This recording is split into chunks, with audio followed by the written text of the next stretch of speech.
안녕하세요, 여러분. 오늘은 우리의 뇌를 100% 깨우는 효율적인 몰입 루틴에 대해 깊이 있게 이야기해 보려고 합니다. 역사 속 위대한 예술가, 철학자, 과학자들의 삶을 들여다보면 그들의 일상이 규칙적인 루틴의 합으로 구성되어 있었다는 사실을 발견할 수 있습니다. 이를 통해 우리는 창의성과 집중력 향상을 위해 꼭 필요한 것이 바로 자신만의 몰입 루틴이라는 것을 알 수 있습니다. 독일을 대표하는 철학자 임마누엘 칸트, 그의 삶 또한 루틴의 합으로 이루어진 것이었습니다. 매일 새벽 5시에 일어나 홍차를 한 잔 마시며 하루 일과를 시작했죠. 이후 오전 7시부터 9시까지 강의를 하고 점심 직전인 12시 45분까지 책 집필에 몰두했습니다. 오후 1시가 되면 하루 한 끼의 식사를 했는데 이때 상인부터 의사에 이르기까지 다양한 연령대, 다양한 분야의 사람들이 초청되었다고 합니다. 칸트는 식사뿐 아니라 이들과 오가는 대화를 통해 사고를 더욱 확장할 수 있었습니다. 점심이 끝난 후에는 산책하러 나갔는데 그가 산책하는 시간은 늘 똑같아 그가 다리 위로 모습을 보이면 사람들은 오후 3시 30분임을 알았다고 합니다. 산책 후 다시 연구에 몰입하다가 정확히 밤 10시가 되면 침대에 누워 하루를 마감했습니다. 자신만의 루틴을 만들어 엄격히 자신을 통제한 것은 철학 연구에 몰입하는 동시에 중압감과 슬럼프에 빠지지 않게 하기 위해서였습니다. 전문가들은 성공한 사람들의 공통점이 물론 뛰어난 능력도 있겠지만 좋은 루틴을 가지고 있는 것에서 출발한다고 합니다. 보도 셰퍼의 멘탈의 연금술이라는 책을 보면 좌절과 두려움을 딛고 다시 일어선 멘탈 연금술사들의 인생 여정을 통해 강력한 행동이 곧 강력한 멘탈을 만드는 일종의 성공 법칙이 존재함을 알 수 있습니다. 특히 루틴을 가지면 실패할 틈이 없다며 성공한 사람들과 성공하지 못한 사람들을 가르는 가장 큰 차이를 루틴의 유무로 두기도 합니다. 루틴은 습관화된 시스템이자 어떤 전략이나 의지보다 강력한 것이라 말하죠. 트위터의 전 CEO 잭 도시는 매일 새벽 5시에 일어나 명상과 운동을 즐겼으며 테슬라의 CEO인 일론 머스크 또한 7시에 기상해 기상 후 30분 동안 중요한 이메일을 읽고 필요한 사람들에게 전화하며 커피를 마시고 샤워를 한 후 사무실로 가는 자신만의 루틴을 늘 고수하고 있는 것으로 유명합니다. 칸트를 비롯해 빅토르 위고, 모차르트, 베토벤에 이르기까지 역사 속 인물부터 현대사회에 우리에게 잘 알려진 인물들까지 자신의 분야에서 성공한 사람들은 각자 자신에게 가장 효율적인 시간대를 알고 있었고 그 시간에 집중적으로 창의적 활동을 했다는 점에서 공통점이 있습니다. 반복적이고 다소 지루해 보일 수 있지만 사실은 탁월한 결과를 이끌어내는 것이 바로 이 몰입 루틴의 가장 큰 장점이라 할 수 있습니다. 카이스트 정재승 교수는 창의성에 대한 흥미로운 견해를 밝힌 것으로 유명한데요. 우리는 그동안 창의성을 몰입과 연관지어 생각해왔지만 실제로는 완전히 다른 상황에서 창의적인 아이디어가 떠오르는 경우가 많다고 합니다. 완전히 비목적적인 사고, 즉 멍 때리는 상황에서 창의적인 활동을 하는 뇌의 부분이 활성화되는 유레카 모멘트가 일어납니다. 이는 우리가 흔히 알고 있는 몰입은 곧 창의성이라는 공식을 뒤집는 발견이었습니다. 오히려 뇌가 휴식 상태일 때 서로 관련 없어 보이는 개념들을 연결하면서 새로운 아이디어가 탄생한다는 것이죠. 그는 또한 창의성이 특정 뇌 영역에서만 발생하는 것이 아니라 뇌의 여러 부분이 협력할 때 나타난다고 설명합니다. 즉, 창의성은 우리 뇌가 상관없다고 생각했던 개념들을 서로 이을 때 얻을 수 있는 것입니다. 최근 뇌과학 연구들은 이러한 주장을 뒷받침합니다.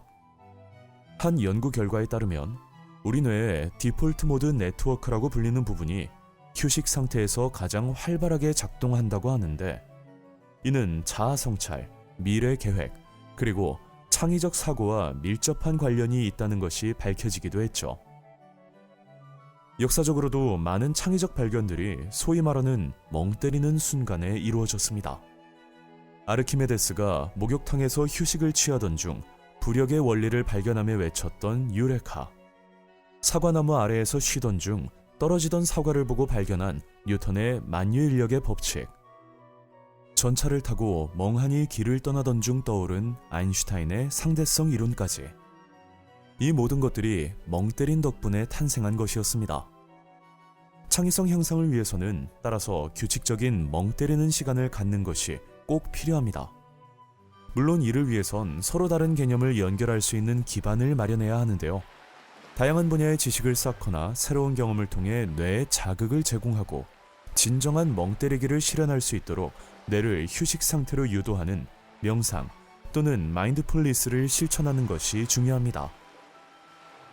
하지만 창의성만으로는 아이디어를 실현시키는 것이 부족하죠. 이때 필요한 것이 바로 강력한 집중력입니다. 현대사회에서 집중력은 개인의 성공과 성취에 결정적인 영향을 미치는 핵심 능력이라 할 수 있습니다.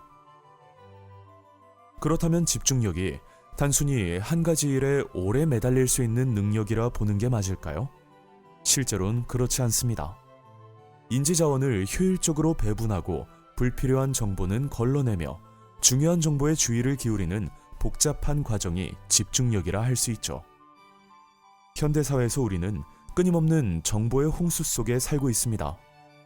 스마트폰의 알림부터 이메일, 소셜미디어 등 수많은 요소들이 우리의 주의를 분산시킵니다. 이러한 환경에서 집중력을 유지하는 것은 더욱 중요해졌습니다. 초집중의 저자 니르 이알은 집중력을 키우는 것보다 올바르게 끌어당기는 것이 중요하다고 말합니다. 그는 방해라는 뜻을 가진 distraction의 반대말이 집중이 아니라 올바른 일을 하는 것이라고 지적합니다. 이 말은 집중력을 방해하는 요소를 두 가지로 나눕니다. 앞서 예시로 들었던 우리의 주의를 분산시키는 외부 트리거, 즉 환경에 의한 방해나 내부 감정이나 생각에 의한 방해, 다시 말해 내부 트리거로 나뉘는데요. 전자는 집중력을 방해하는 요소 중 10%에 지나지 않는다면 후자는 90%에 이르기 때문에 내부 트리거를 먼저 다스리는 것이 중요하다고 강조합니다. 내부 트리거를 다스리기 위해 그는 다음과 같은 방법을 제안합니다. 먼저 노트와 펜을 항상 준비해 두고 집중력이 흐트러질 때 떠오르는 생각과 감정을 적어보세요.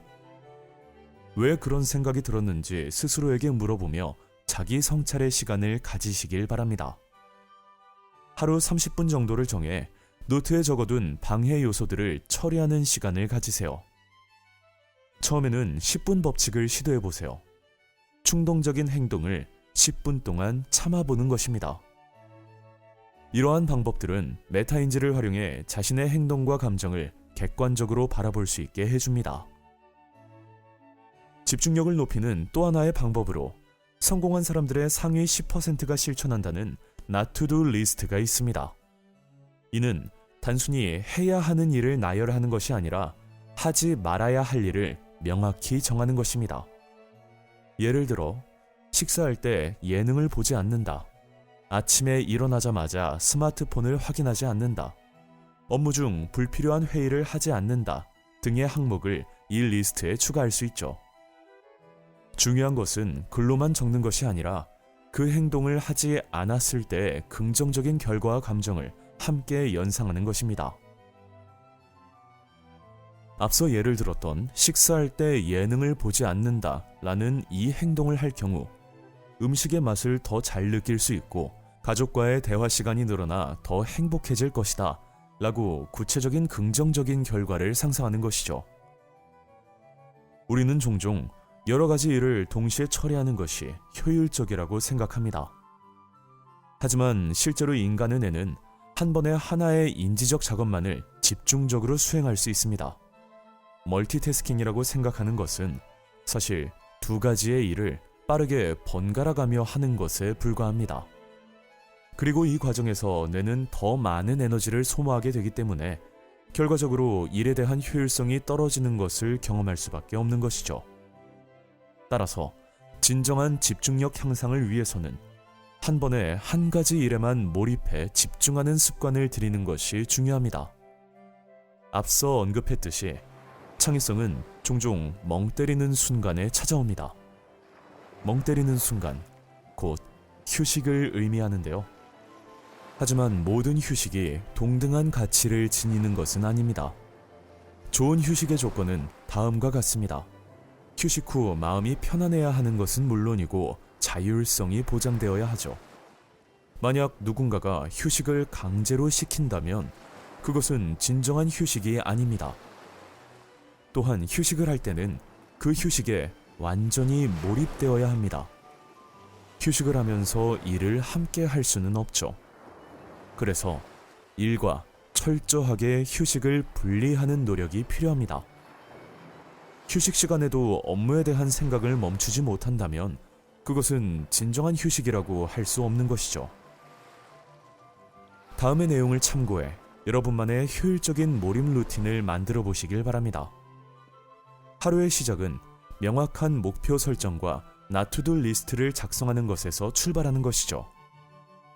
멀티태스킹이 아닌 한 번에 한 가지 일에만 집중할 수 있도록 2-3시간 단위로 집중 시간을 설정해 보세요. 그런 다음 중간중간 완전한 멍 때리기 또는 취미 활동 등 일과 완전히 분리할 수 있는 휴식 시간을 가지는 것입니다. 집중과 휴식 시간으로 구성된 사이클을 하루에 2-3회 반복한 후 성찰과 다음날 계획을 수립하는 것으로 하루의 마무리 시간을 가져보는 것을 추천합니다. 물론 이는 하나의 가이드라인일 뿐 개인의 상황과 성향에 맞게 조정하는 것이 필요할 것입니다. 뇌의 잠재력을 극대화하기 위해선 앞서 이야기한 창의성과 집중력의 균형을 이루는 것이 선행되어야 합니다.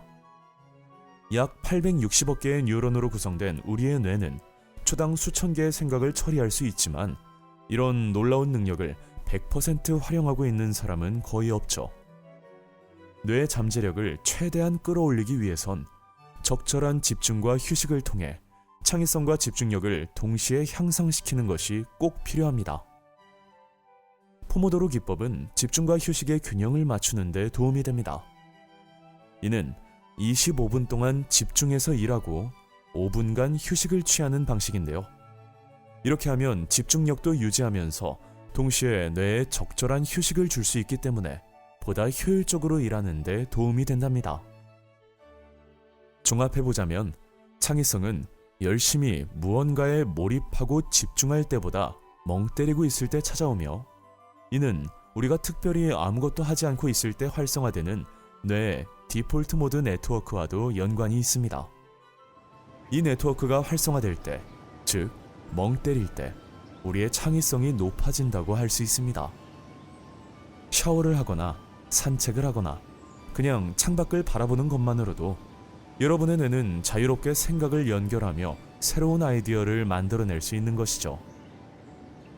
한편 집중력을 높이는 데 있어 가장 중요한 것은 우리 내면에서 일어나는 감정이나 생각인 내부 트리거를 잘 다스리는데 그 비결이 있습니다. 중요한 과제를 앞두고 있을 때 불안감이 생기거나 어려운 문제를 풀다가 좌절감이 들 수도 있는데 이는 우리의 집중력을 흐트러뜨리는 주요 원인이 됩니다. 이를 다스리는 좋은 방법 중 하나로 마인드풀니스 명상을 추천해드립니다. 잠깐 눈을 감고 깊게 호흡을 하면서 현재의 순간에 집중해보세요. 떠오르는 생각이나 감정을 판단하지 않고 그저 관찰만 함으로써 내부 트리거에 휘둘리지 않고 더 잘 집중할 수 있게 해줄 것입니다. 우리의 뇌는 정말 놀라운 능력을 가지고 있습니다. 적절한 집중과 휴식의 균형, 자신만의 루틴 찾기, 멍 때리는 시간의 활용, 그리고 내부 트리거 다스리기 등 다양한 노력을 통해 우리 뇌의 잠재력을 최대한 끌어올릴 수 있습니다. 이러한 노력들을 통해 우리는 더욱 창의적이고 집중력 있는 삶을 살 수 있을 것입니다. 여러분만의 효율적인 몰입 루틴을 만들어 뇌의 잠재력을 최대한 발휘해 보시기 바랍니다. 우리 모두가 자신의 뇌가 가진 무한한 가능성을 발견하고 실현할 수 있기를 바라며 이만 인사드립니다.